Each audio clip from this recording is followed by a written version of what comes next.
तो आज एक बार फिर से मनगढ़ प्रतापगढ़ श्री कृपालु धाम महाराज जी के दर्शन करने हम यहाँ उपस्थित हो गए। हालांकि इस वीडियो का वॉइस ओवर मैं कर रही हूँ, पर मैं गई नहीं थी।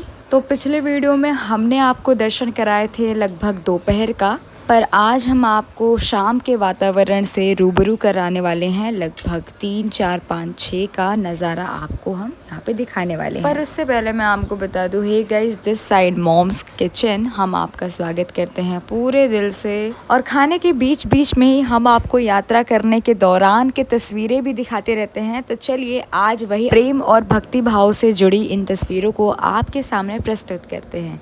तो चलिए वीडियो को शुरू करते हैं। तो जैसा कि मैंने आपको बताया, यह स्थल प्रतापगढ़ में स्थित जगत गुरु श्री कृपालु धाम जी महाराज की जन्मस्थली है। तो यहाँ का मुख्य आकर्षण भक्ति मंदिर है, जो अपनी भव्य नक्काशी और कांच के काम के लिए प्रसिद्ध है। यह स्थान राधा कृष्ण की भक्ति का प्रमुख केंद्र है और त्योहारों पर यहाँ अद्भुत सजावट देखने को मिलते हैं। तो सोचिए प्रतापगढ़ के वासियों के लिए यह कितनी अनोखी चीज होगी। तो चलिए यहाँ के मंदिरों के बारे में मैं आपको कुछ जानकारी देती हूँ। यह नवनिर्मित मंदिर अपनी अनूठी राजस्थानी वास्तुकला के लिए जाना जाता है। यह खाटू श्याम जी को समर्पित है और आपको ये जान के हैरानी होगी कि बहुत ही कम समय में श्रद्धालुओं के बीच अत्यंत लोकप्रिय हो गया है। और आप इसकी तुलना प्रेम मंदिर से अवश्य कर सकते हैं। मंदिर की शांति और बनावट इसे दर्शन के लिए विशेष बनाती है। तो मंदिर को यहाँ पे 2 भाग में दिखाया गया है। मंदिर के ऊपरी तल पर राधा कृष्ण और नीचे के तल पर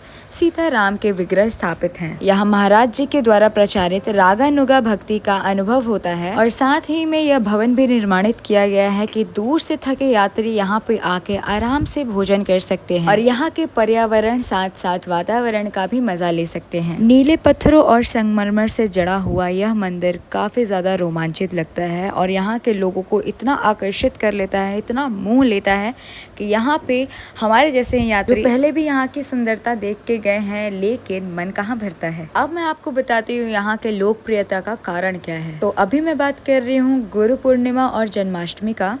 इन त्योहारों पर यहाँ लाखों श्रद्धालु देश विदेश से आते हैं दर्शन के लिए। यहाँ की शांति, साफ सफाई और निःशुल्क भोजन प्रसाद लोगों के बीच बहुत लोकप्रिय है। और अब मैं आपके साथ विवरण करने वाली हूँ उन बातों का जो यहाँ के स्थल को और भी ज्यादा खास और कह सकते हो अनोखा बनाता है। कृपालु धाम द्वारा गरीबों के लिए मुफ्त हॉस्पिटल और शिक्षा संस्थान चलाए जाते हैं, जो इस स्थल को एक पवित्र सेवा स्थल भी बनाते हैं। और अब मैं आपके साथ साझा करने वाली हूँ यहाँ के मूर्ति कलाओं के विशेषताएं। राधा कृष्ण की मूर्तियाँ इतनी सजीव लगती हैं कि उनके चेहरे के भाव और मुस्कान भक्तों को अपनी ओर खींच लेते हैं और मोह लेते हैं। कारीगरों ने इतने निर्मता, कुशलता और भव्यता के साथ इसको प्रस्तुत किया है कि लोग यहाँ पे बार बार दर्शन करने आते हैं। मंदिर की दीवारों पर सफेद संगमरमर को तराश कर भगवान कृष्ण की विभिन्न लीलाओं को उकेरा गया है।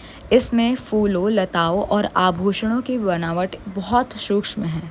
मूर्तियों के माध्यम से भगवत पुराण के प्रसंगों को दीवारों पर एक कहानी की तरह दर्शाया गया है। जैसा कि अभी आपने देखा कि कैसे कालिया नाग के फन पर मंथन करते हुए बाल कृष्ण की इतनी सुंदर चित्रण को कितने सजीवता से प्रस्तुत किया गया है।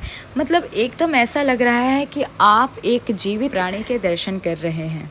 है ना अनोखा। अब मैं आपके साथ साझा करती हूँ स्तंभ और गुंबद के बारे में। मंदिर के खंभों पर की गई नक्काशी और छतों की सजावट भारतीय शिल्प कला का उत्कर्षण नमूना पेश करती है। तो सोचिए ये कितना अद्भुत और अनोखा होगा कि भारतीय संस्कृति को भी इतने बारीकी से प्रस्तुत किया गया है। मैं आपको बताऊं, यहाँ पे वीडियो फोटोज लेने बिल्कुल भी वर्जित था, लेकिन फिर भी हमने पूरी कोशिश करी है आपको इसके अंदर की सुंदरता को दिखाने का। शाम के वक्त तो इसकी सुंदरता और भी दोगुनी हो जाती है। आप एकदम यकीन करने से कतराओगे कि हमारे उत्तर प्रदेश प्रतापगढ़ में स्थित यह अनोखा धाम इतना सुंदर भी लग सकता है। इस स्थल को देखने के लिए देश विदेश से लोग आते हैं। अभी तो इसकी शुरुआत है। सोचिए जब ये 5 साल बाद और भी ज्यादा निर्माणित हो जाएगा तो कितने पर्यटकों को अपनी ओर आकर्षण करेगा। तो अगर आप प्रतापगढ़ के निवासी हैं तो यह अवसर अपने हाथों से बिल्कुल नहीं जाने दीजिए, क्योंकि कुछ सालों में ये भी मथुरा की तरह इतने लोगों को अपने ओर खींच लाएगा कि बाद में आपको फिर महसूस होगा कि हमें पहले ही दर्शन कर लेने चाहिए थे। तो चलिए यहाँ की सुंदरता बताते बताते मेरी पंक्तियाँ और शब्द खत्म होने वाले हैं, क्योंकि आप इसकी जितनी गुणगान करें उतना ही कम है। तो आप भी जरूर यहाँ के दर्शन करें, यहाँ के भव्य मूर्तियों को, मंदिरों को देखें और भक्ति भाव का प्रसरण करें। इसी के साथ मैं अपने वाणी को विराम देना चाहूंगी और आपको यह वीडियो पसंद आए तो वीडियो को लाइक और चैनल को सब्सक्राइब करना बिल्कुल नहीं भूलना। Bye bye, Tata.